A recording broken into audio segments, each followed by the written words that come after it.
Bem-vindos e bem-vindas à Lei da Paridade. Cá estamos todas as semanas, comigo, Maria Cristal Branco, com a Adriana Cardoso e a Leonor Rosas, que infelizmente está de viagem e não vai poder estar connosco esta semana. Ouviram bem? Um programa de comentário político feito por 3 mulheres jovens.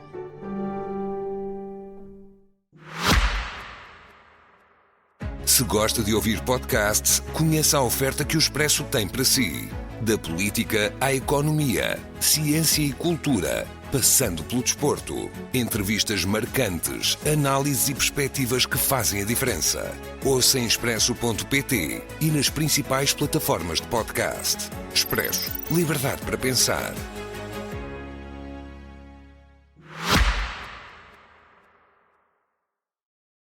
E esta semana, eu e a Adriana trazemos-vos aqui 3 temas quentes. O primeiro, vamos falar de um tema que não conseguimos falar a semana passada, porque não o apanhámos a tempo, mas tem que ver com as listas do Partido Socialista, que houve várias pessoas que ficaram de fora importantes, figuras do Partido Socialista que decidiram não integrar, ou então o que depreendemos é que não foram convidadas, e isto causou algum debate, e falaremos também dos debates televisivos que começaram esta segunda-feira e que só acabarão entre os líderes partidários de 1 a 1, frente a frente, dia 28 de abril, depois teremos os debates normais entre todos, e falaremos também, se houver tempo, das tarifas de Donald Trump que causaram ondas de transtorno por todo o mundo, não só a Europa agora, há ilhas muito pequeninas que também levaram com tarifas muito grandes, e eu começava, Adriana, por te perguntar como é que tu vês o facto de, por exemplo, Sérgio Sousa Pinto, de Álvaro Beleza, de Fernando Medina não integrarem as listas de Pedro Nuno Santos numa altura em que Pedro Nuno Santos precisa de se afirmar politicamente, mas não tem nomes que ainda por cima estão mais conotados a uma área mais centrista do Partido Socialista.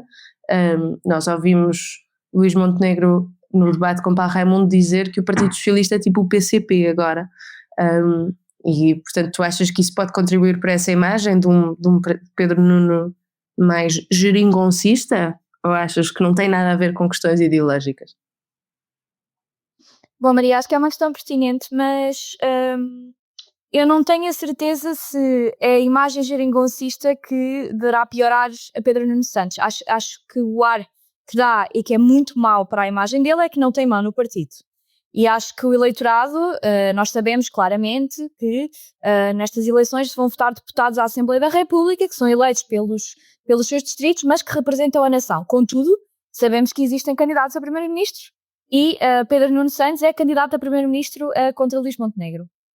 E passa uma imagem para o eleitorado que é muito prejudicial, na minha opinião, porque Pedro Nuno Santos, a sua imagem como uma pessoa capaz de ser líder é muito inferior à imagem de Luís Montenegro, mesmo nas sondagens que estou a sair agora e mesmo após a questão da Spin Viva. E isso é um sinal, em primeiro lugar, da fraqueza e da incapacidade de Pedro Nuno Santos de apresentar e marcar compasso político, isso parece-me evidente. Também, evidentemente, que sofre da penalização de não estar no governo. Qualquer primeiro-ministro, quando é incumbente e vai a eleições, está privilegiado em Portugal, porque, e nomeadamente, numa circunstância que as pessoas não queriam ir para eleições, é evidente que as pessoas preferem sempre uma solução de estabilidade e Luís Montenegro beneficia dessa componente, mas acho que Pedro Nuno Santos está em muito maus lençóis. Eu comparo-me, é interessante, eu comparo um bocadinho àquela imagem que Rui Rio tinha como líder do PSD, ou seja, uma pessoa que não tem mão no partido e não tem mão e não tem capacidade de conseguir perspectivar para o eleitorado e de projetar uma ideia de um futuro primeiro-ministro. Sobre os nomes em si, acho que quando uma pessoa não está bem num partido, quando uma pessoa já as suas intervenções públicas já são mais a bater no partido do que propriamente de outra forma, não faz sentido que integre as listas. Portanto, não me choca e acho, aliás, natural que Sérgio Sousa Pinto saia das listas do PS, porque desde a altura da geringonça, que se apresentou contra, evidentemente, a modalidade, mas desde essa altura, e desde que, aliás, faz comentário político, raras... Mas apoiou Pedro Nuno Santos. Certo, pode ter apoiado na mesma, pode apoiar de uma forma tácita, mas o que interessa é que cada vez que se faz alguma intervenção... Apoiou mesmo de uma forma explícita nos debates internos dentro do PS, quando eles estavam a fazer as corridas à liderança, disse inclusivamente que Pedro Nuno Santos era uma luz, tipo, acho que era uma luz ao fundo do túnel, que ele dizia, era assim, uma luz contra José Janeiro.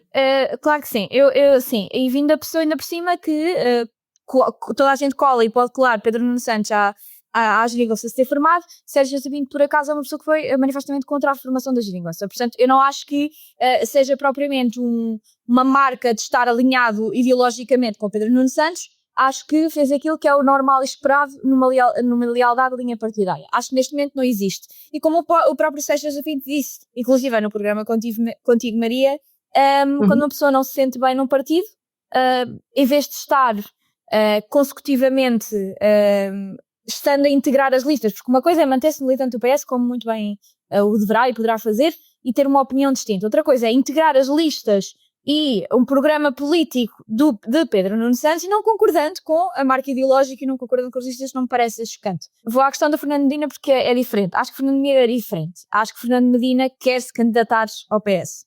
Acho que Fernando Medina está a fazer um cálculo que é Pedro Nuno Santos pode sobreviver a umas legislativas em que perca, não pode sobreviver a umas legislativas e umas autárquicas em que perca.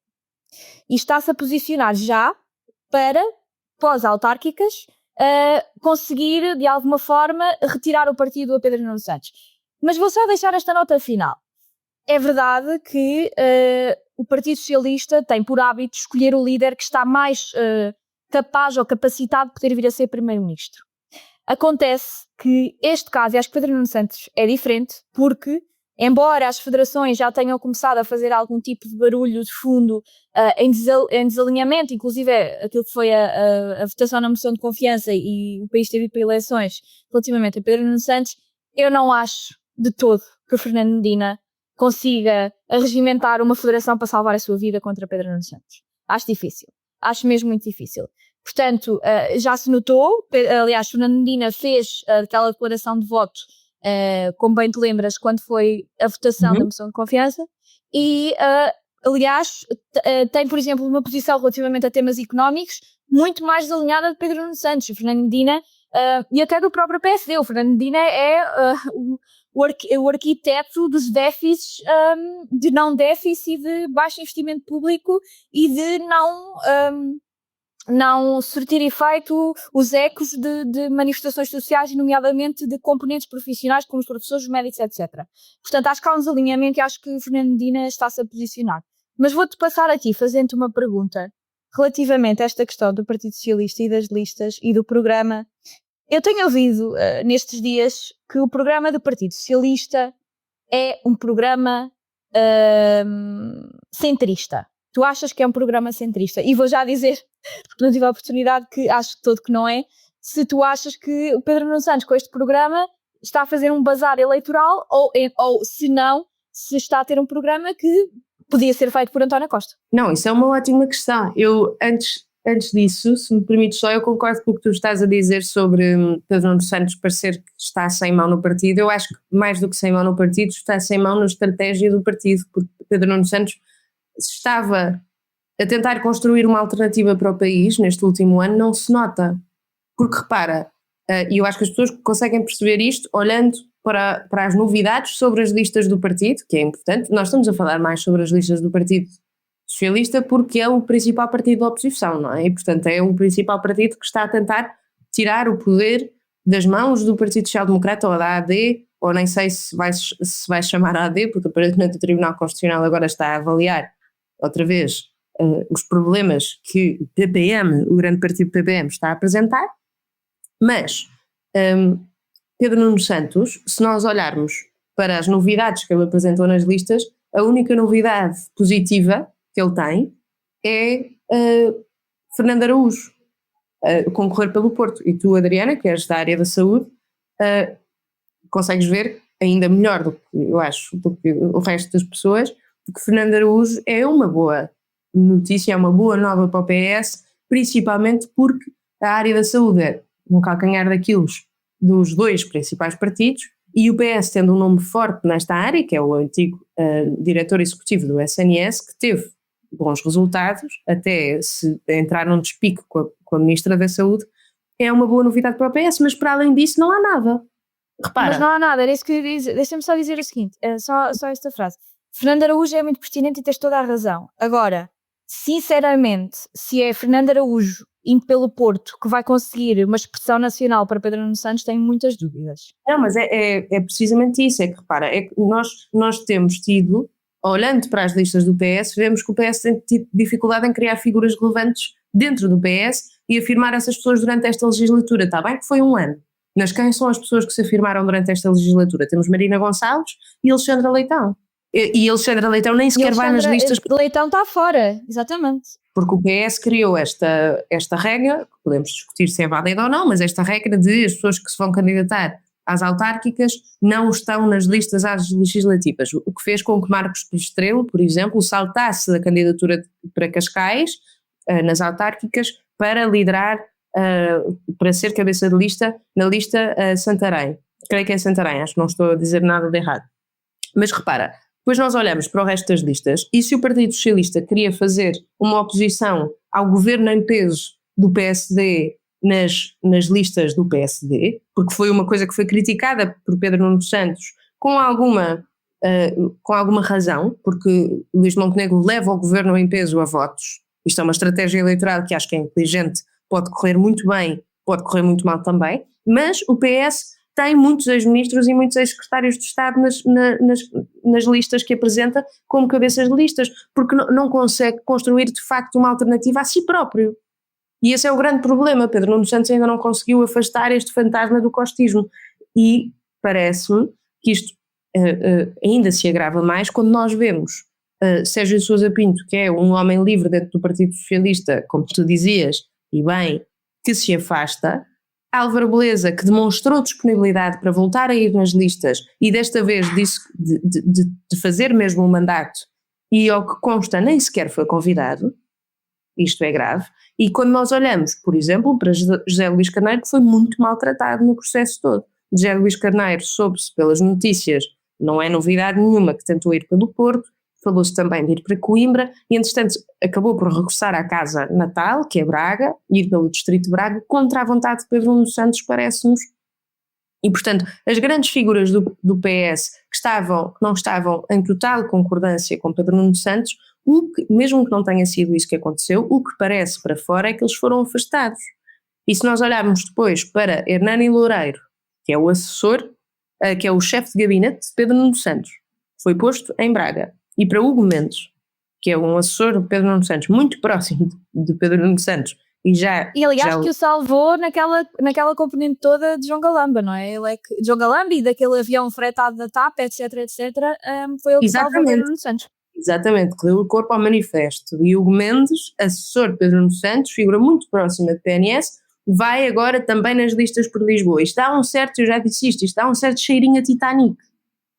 Percebes? Isto parece que ele está a pôr as pessoas que são próximas dele em botes salva-vidas nas legislativas para lhes garantir pelo menos um lugar.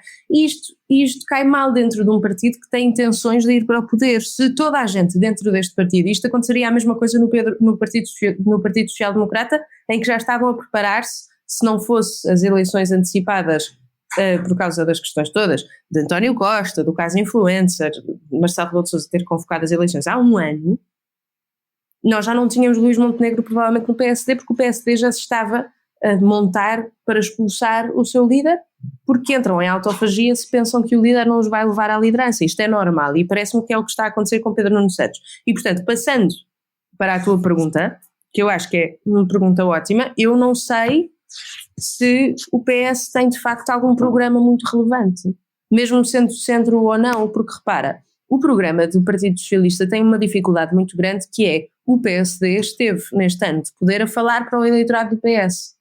E bem, de forma muito bem sucedida, nomeadamente nas pensões. Com os pensionistas, que por acaso foi no debate, nós já vamos falar do debate, com o PCP, que é, um eleitorado muito importante para o Partido Comunista Português e que nem sequer foi falado porque o PCP já nem sequer tocou na questão dos pensionistas, ao contrário do que fez o ano passado, porque o PSD parece ter feito as pazes com os pensionistas. e que também é um eleitorado importante para o Partido Socialista, mas não só, os funcionários públicos, os acordos que foram feitos para a valorização das carreiras dos funcionários públicos foram acordos muito bem recebidos em todos os setores, ou quase todos os setores. E, portanto, o que é que o PS tem aqui para dizer, para apresentar como alternativa ao seu eleitorado? Quando o PSD está a falar para o seu eleitorado neste último ano. Tem medidas eleitoralistas, como o PSD fez durante este ano. E estas medidas eleitoralistas não são muito substanciais, percebes? E, portanto, eu tenho alguma dificuldade em falar destas medidas que ele diz. Ele dá 10 medidas principais, com o IVA zero no topo. O IVA zero é uma medida que foi criticada pelo próprio Ministro das Finanças do seu partido, por Mário Centeno na altura, porque diz que isto não vai impactar os consumidores, vai impactar mais a indústria. Mas pronto, mas estas 10 medidas custam 1.500 milhões, que é mais ou menos o que a descida do IRC proposta pelo PSD representava, não é? Mas este programa eleitoral que eles estão a falar, a dizer que o PSD está a criticar por dizer que isto parece o que parece José Sócrates, este programa eleitoral tem coisas muito populistas. Porque, Adriana, eu não sei o que é que tu achas sobre, por exemplo, usar os dividendos da Caixa Geral de Depósitos para a construção de habitação pública feita pelas câmaras. Mas eu tenho várias dúvidas que isso seja constitucional sequer, não é? Tenho várias dúvidas da aplicabilidade dessa medida. É isso, porque esta medida viola um princípio orçamental da não consignação, que é o princípio orçamental, que é estes dividendos já pertencem ao governo de qualquer forma, já pertencem ao orçamento do Estado de qualquer forma. Tu não podes estar a dizer que há certas coisas que vêm para o orçamento do Estado que só podem ser aplicadas ali. Isto é uma regra orçamental básica, tens algumas exceções, podes incluir isto nestas exceções, mas causa algumas dúvidas e, portanto, isto são medidas populistas, são medidas eleitoralistas, são medidas panfletárias de Pedro Nuno Santos, porque parece que Pedro Nuno Santos lá está sem rumo. Mas pronto, mas temos que avançar para a questão dos debates, e eu não sei, Adriana, se queres falar do programa do PS também, se tens alguma coisa a acrescentar, principalmente estas 10 medidas principais, com o IVA sendo a cereja topo do bolo, mas não sei o que é que tu achas desta posição de Pedro Nuno Santos. Tenho várias coisas a acrescentar. Eu queria relembrar uma coisa que é muito pertinente e interessante, que foi escrita inclusive pelo Miguel Carrapatoso no Observador, que um dos grandes problemas do PS, aliás, pelo contrário, um dos grandes problemas do PSD era que o PS neste momento tinha consolidado, até Luís Montenegro entrar no governo, o setor pensionista. Tinham muito bem consolidado. E, aliás, Luís Montenegro tinha tentado fazer uma medida de aumento extraordinário de pensões para iniciar espertas autárquicas, que PS e Chega fizeram uma manobra parlamentar para ter que ser aprovado em janeiro. Pois bem, vamos agora a eleições em maio. E é, portanto, uma circunstância que fica para beneficiar, neste momento, o governo, não é? Porque não se contava que esta medida entrasse já em janeiro e vai a eleições já com o aumento extraordinário de pensões. E é importante ver que, nos estudos eleitorais, inclusive, neste momento, o PSD já tem mais 4 pontos percentuais daquilo que tinha nesta fatia do eleitorado, que é mesmo muito, muito pertinente. Aqui chegados, vendo o programa do Partido Socialista, eu não consigo pensar numa medida mais regressiva do que uma baixa unilateral de IVA, porque é um tipo de medida que toca a todos, é um tipo de medida que não discrimina positivamente, que é algo que nós estávamos muito habituados no Partido Socialista. Isto é toda uma outra lógica de atuação ideológica, não estava mesmo nada à espera disso relativamente ao Partido Socialista, e muito menos numa altura que não se pode ser considerada que seja uma emergência tipo na pandemia. E não me parece, inclusive, que para um plano macroeconómico, não é? Para um plano macroeconómico de um país, se esteja a pensar mexer na inflação desta forma, dada a forma como neste momento estão a ser organizados e a forma como também estamos a viver esta nova realidade económica dos mercados internacionais. Acho mesmo que é um posicionamento económico da parte de Pedro Nuno Santos que eu não consigo manifestamente entender. Pois a medida da habitação tu já referiste, Maria. Acho que uma pessoa que esteve no governo, no Ministério da Habitação, que fez parte de um governo cujo primeiro-ministro prometeu que todos os portugueses iam ter casas até aos 50 anos de 25 de Abril. Esta ser a sua grande medida para a habitação é risível. É risível porque, como tu já disseste, quebra uma regra básica daquilo que é o Orçamento de Estado, é a não consignação, e além disso tem muitas dúvidas da capacidade e da legalidade de se pegarem em fundos que são adquiridos por receita para o Orçamento de Estado e depois retribuí-los para as autarquias. Isto não é assim tão permeável quanto pode parecer ser. Não sei se era mesmo possível ser feito. E pergunto-me, e faço mesmo este exercício que é, parece que Pedro Nuno Santos e o PS desenvolver este programa no joelho. Quer dizer, uma oposição que sabia que o governo estava periclitante, que estava já a atuar para eleições, que estava sempre a pensar em sondagens, a sério que não tinham já um programa eleitoral pensado desde o início que entrou em funções. Agora é que vão fazer estados gerais de 40 minutos a falar sobre habitação. A sério que é isto que Pedro Nuno Santos teve a entregar como líder da oposição? Eu tenho sérias dúvidas, sinceramente, eu não quero fazer futurologia, mas tenho sérias dúvidas que esta mensagem de Pedro Nuno Santos seja mais ganhadora do que a de Luís Montenegro. Vou passar para os debates muito rapidamente, só para dizer o seguinte. Sobre o debate do PCP e do PSD, que para quem nos está a ouvir na quarta-feira, foi na segunda-feira na TVI, acho que o Luís Montenegro estava fisicamente e visivelmente desconfortável com a questão da Spinum Viva. Acho que estava. Mas acho que Paulo Raimundo entrou a abrir com essa circunstância e depois rapidamente mudou o tom e agiu como se não fosse relevante. Não podemos ter dois pensamentos ao mesmo tempo. Não se pode dizer que isto é uma questão máxima e de enorme importância e não podemos ter um primeiro-ministro com uma falta de ética, que eu concordo, e depois fingir-se que é um tema menor, faz-se uma grande acusação de que o primeiro-ministro se devia ter demitido e depois arruma-se o assunto para canto e vamos a discutir habitação e vamos a discutir o IRC. Tem que escolher uma linha, ou seja, dizer que fazer toda esta campanha, ter feito uma moção de censura, etc., à volta do tema e depois mudar rapidamente, não me parece que seja pertinente. Eu vou acabar só com esta frase. O debate a seguir, que foi o do Chega e do PAN, e citando o saudoso e colega de canal da Maria, o Francisco Rodrigues dos Santos, francamente, um esquadrão de cavalaria à desfilada naquele debate não esbarrou contra uma ideia. Foi muito sofrível. Eu amo foi essa frase, rent-free na minha cabeça. Completamente. Aquele debate horrível. Aquele debate foi horrível, mesmo muito mal. Foi muito mal conduzido. Muito mal conduzido. As perguntas foram muito mal feitas pela parte dos jornalistas e moderadores. E os dois oponentes e os dois intervenientes não ajudaram.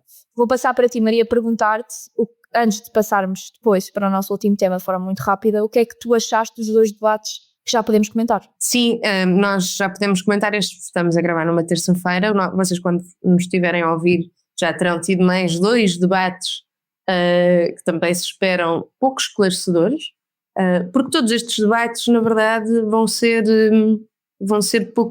ter pouca substância. Nós já tínhamos, aliás, os debates no geral com 30 minutos é difícil nós termos algum entendimento mais profundo e sabermos de coisas que não são só assim abordadas superficialmente. Mas neste caso ainda mais, porque lá está, porque nós vimos as eleições por causa de um primeiro-ministro que se recusou a esclarecer dúvidas que são legítimas. E o Partido Comunista Português, tu dizes bem, o Paulo Raimundo, na verdade Paulo Raimundo esteve muito bem só porque as expectativas estavam muito baixas. Eu relembro que o ano passado Paulo Raimundo andou a dizer aos jornais que os debates lhe tinham corrido mal porque ele não gostava muito de fazer debates, o que ele gostava era de andar na rua. E entretanto este ano claramente preparou-se e vinha mais aguerrido para o debate com Luís Montenegro, apesar de ter tido um flop gigante, que foi aquela coisa de dar ele deu um caderno a Luís Montenegro e eu não percebi o que é que ele estava a fazer e achei que o problema era meu, que eu percebi que ninguém percebeu. Tu percebeste o que é que ele estava a dar?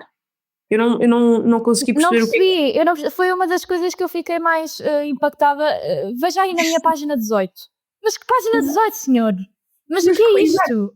Exato, mas sei que deu-me vontade de rir, aquilo parecia, o próprio Montenegro ficou um pouco confuso, mas Luís Montenegro parecia que estava cansado em todo o debate, não deu... Sim, desgastado, sem dúvida, desgastado, tipo que vai entrar em eleições desgastado. Exato, vai mesmo, e isto claro que eles tiveram 8 minutos e 50 segundos a falar da Spinum Viva, mas o meu problema nem sequer foi com a Spinum Viva, porque eu já estava à espera que Paulo Raimundo não fosse muito que não fizesse muita força nesta questão, porque Paulo Raimundo não fez muita força quando foi, ainda por cima, quando foi o PCP a pedir ou a apresentar uma moção de censura por causa deste caso. Mesmo aí, o PCP não conseguiu fazer muita pressão sobre o caso Spinum Viva, disse só que o primeiro-ministro estava ao serviço dos grandes grupos económicos, depois passou à frente e começou a falar de coisas que na cabeça deles impactam mais os portugueses e se calhar até impactam.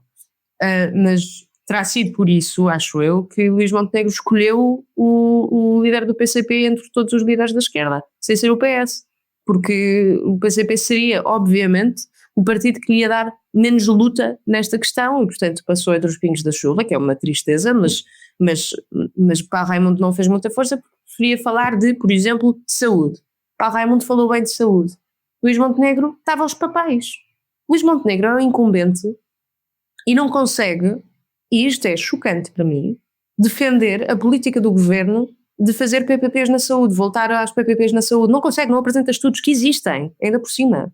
Não disse nada. Se tu reparares, Adriana, e tu se calhar até és mais qualificado para falar sobre isto do que eu, mas sobre o tema da saúde, Luís Montenegro esteve muitíssimo fraco, tentou passar para o IRC, tentou passar para outras coisas, para Raimundo fez-lhe marcação cerrada, teve alguns soundbites que eu acho que passam para os eleitores do PCP, mas apesar de tudo este debate foi muito morno, e mesmo o debate entre o PAN e o Chega, foram debates muito pouco interessantes, porque eu não acho que eles estejam a disputar grande eleitorado, não sei se alguém, apesar de Luís Montenegro ter acabado de dizer que estava cada vez mais fácil para um comunista votar na AD, que eu não sei se é uma coisa ótima para um primeiro-ministro da Aliança Democrática dizer.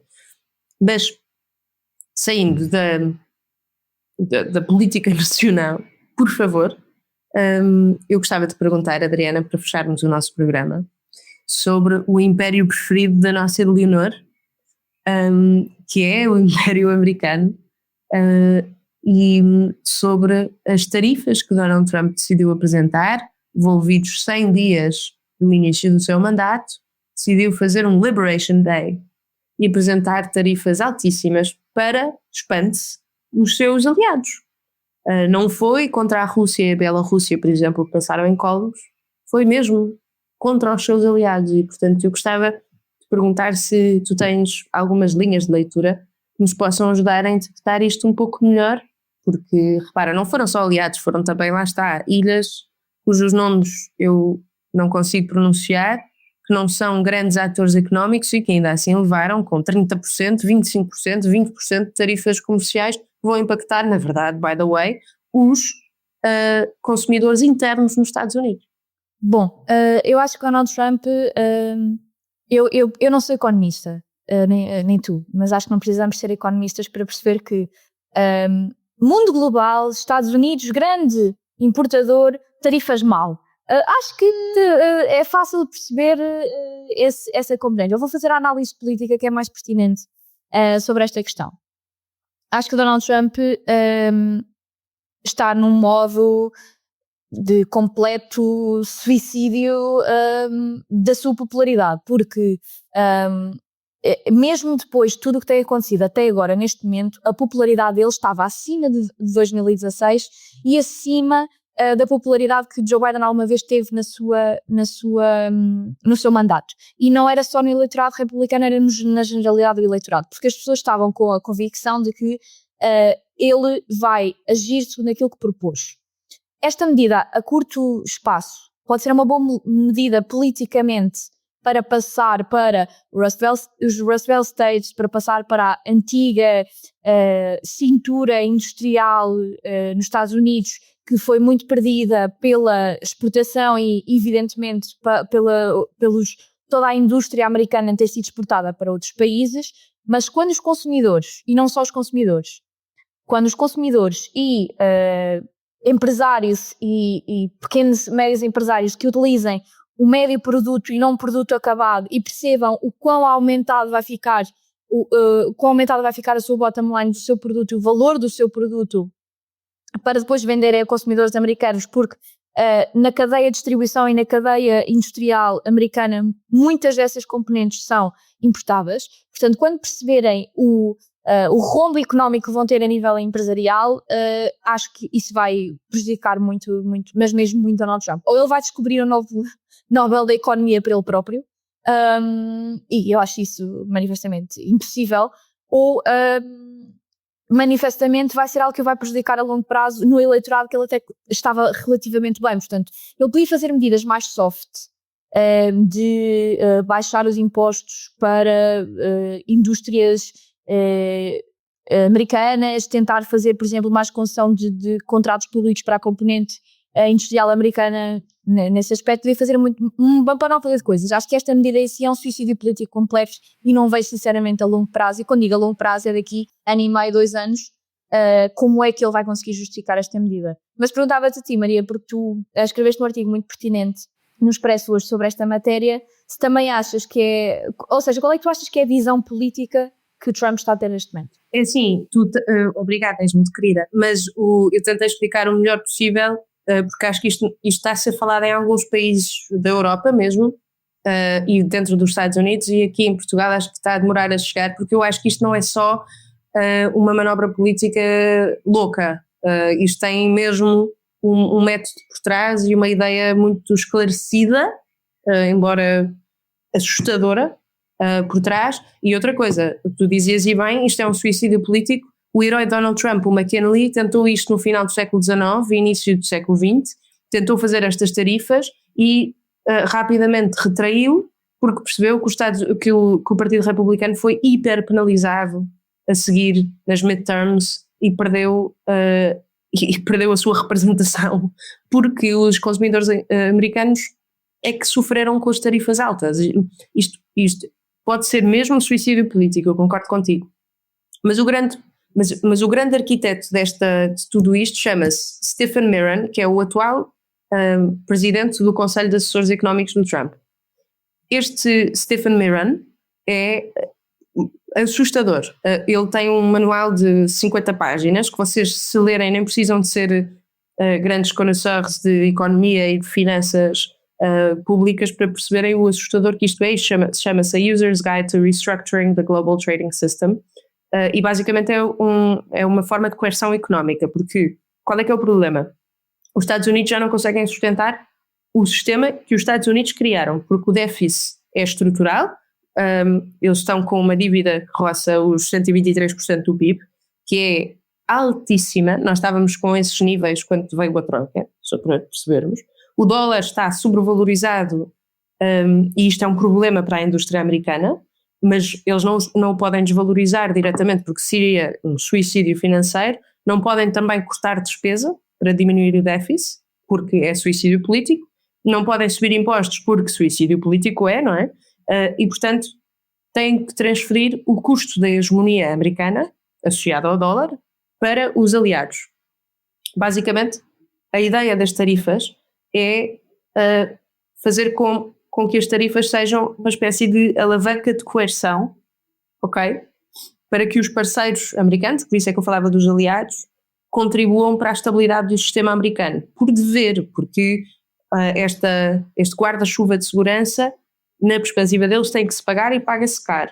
Ou seja, se os aliados são os maiores beneficiários da segurança americana, da moeda de reserva, que é o dólar, e do acesso ao mercado, têm de pagar. E, basicamente, isto afeta mais a União Europeia, afeta mais o Japão, afeta a China também, e afeta o Canadá. A Rússia e a Bielorrússia, que não estão no mercado de tesouro americano, passam incólumes. Porque as tarifas não são um instrumento de castigo aos adversários de Donald Trump. Isto é que está a chocar o mundo, e a mim também, e eu acho bem. Ou seja, o critério não é quem é que está a ameaçar os Estados Unidos, é quem é que financia os Estados Unidos. Isto significa o quê? Eu não sei se as pessoas já nos estão a ouvir, mas eu preciso de fechar, não é? Porque nós já estamos com demasiado tempo. Mas o que ele quer é emitir perpetual bonds. Estas obrigações do Tesouro, que são os perpetual bonds, não têm data definida, ou seja, são eternas. Isto significa que os Estados Unidos não dizem quando é que vão pagar e se calhar nunca vão pagar. A dívida não desaparece, nunca é paga. fica uma espécie fica em suspenso, fica eterna, e os aliados que estão a emitir estas perpetual bonds ficam também parte integrante da solvência americana. Este é que é o plano de Stephen Miran, e é um plano super perigoso, porque isto reestrutura o sistema de mercado global. E isto é um problema, é a aplicação metódica que Donald Trump está a fazer. Isto não é um castigo aos adversários, isto é disciplinar aliados. E na circunstância que nós estamos, geopolítica, é muitíssimo perigoso termos Donald Trump com esta estratégia, que tu dizes, bem, Adriana, resta a dúvida, será que os consumidores americanos vão aguentar isto? Ou será que se vão revoltar contra o Congresso e contra o Senado, que está contra toda a análise histórica, contra tudo o que é a análise histórica da movimentação do Congresso e do Senado, em relação ao incumbente, contra tudo o que nos diz a história, agora estão calados. Estão a fazer um aval ao presidente, e isto é muitíssimo problemático. Não sei se os eleitores americanos e os consumidores americanos vão aguentar.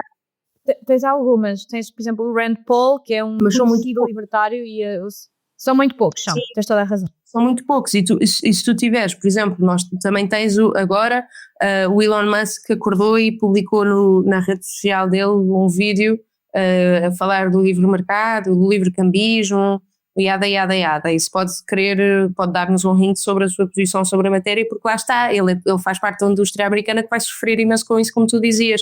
Então, não sei se Donald Trump vai conseguir exercer esta política, eu espero que não, porque é assustador. E eu encorajo toda a gente a ir ler este manual que eu falei, A User's Guide to Restructuring the Global Trading System. Isto é para eles reestruturarem a dívida. Olá, Bloco de Esquerda, que falava disto quando a troca veio para Portugal.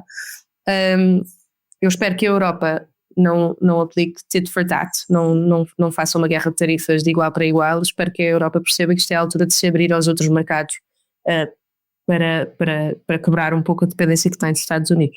Mas como temos que fechar, Adriana, não sei se queres acrescentar mais alguma coisa, porque nós estamos a aproveitar a ausência da Leonor para falar do grande império decadente, como a Leonor lhe chama. Não sei se queres acrescentar alguma coisa. Se a Leonor estivesse aqui, ela estava a regozijar-se. Não, acho que está... Pronto, e vamos passar para as nossas sugestões culturais, e pergunto-te a ti, Adriana, o que é que sugeres a quem nos ouve, a quem nos faz o favor de nos ouvir, o que é que sugeres para esta semana? Eu vou fazer uma sugestão um bocadinho ingrata, porque já não dá para ir. Mas eu estou absolutamente radiante, contente e reluzente. Eu nem tenho adjetivos para o quão contente eu estou por conseguir ir ver o concerto hoje à Gulbenkian, da Maria João Pires e do Matias Guerna, no grande auditório. Vão fazer uma reinterpretação de Schubert, e eu sinceramente não consigo explicar o quão contente eu estou, porque acho que vai ser um dos concertos do ano.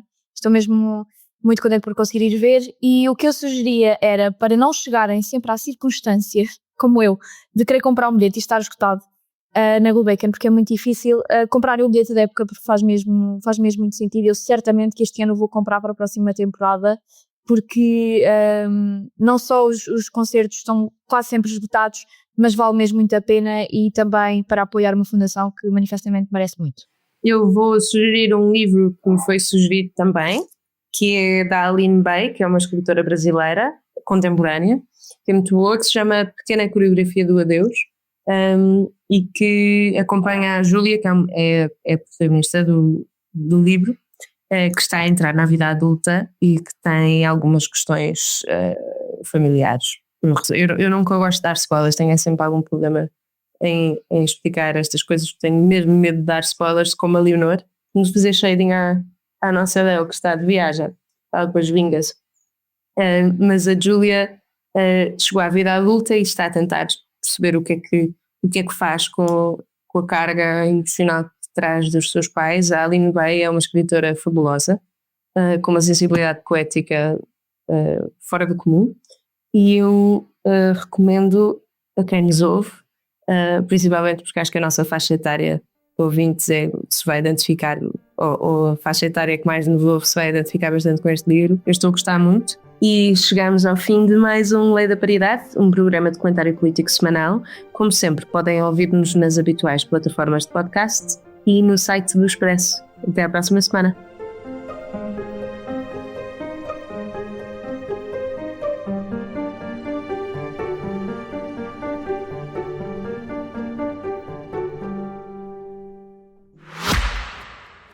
Se gosta de ouvir podcasts, conheça a oferta que o Expresso tem para si. Da política à economia, ciência e cultura, passando pelo desporto. Entrevistas marcantes, análises e perspectivas que fazem a diferença. Ouça em expresso.pt e nas principais plataformas de podcast. Expresso. Liberdade para pensar.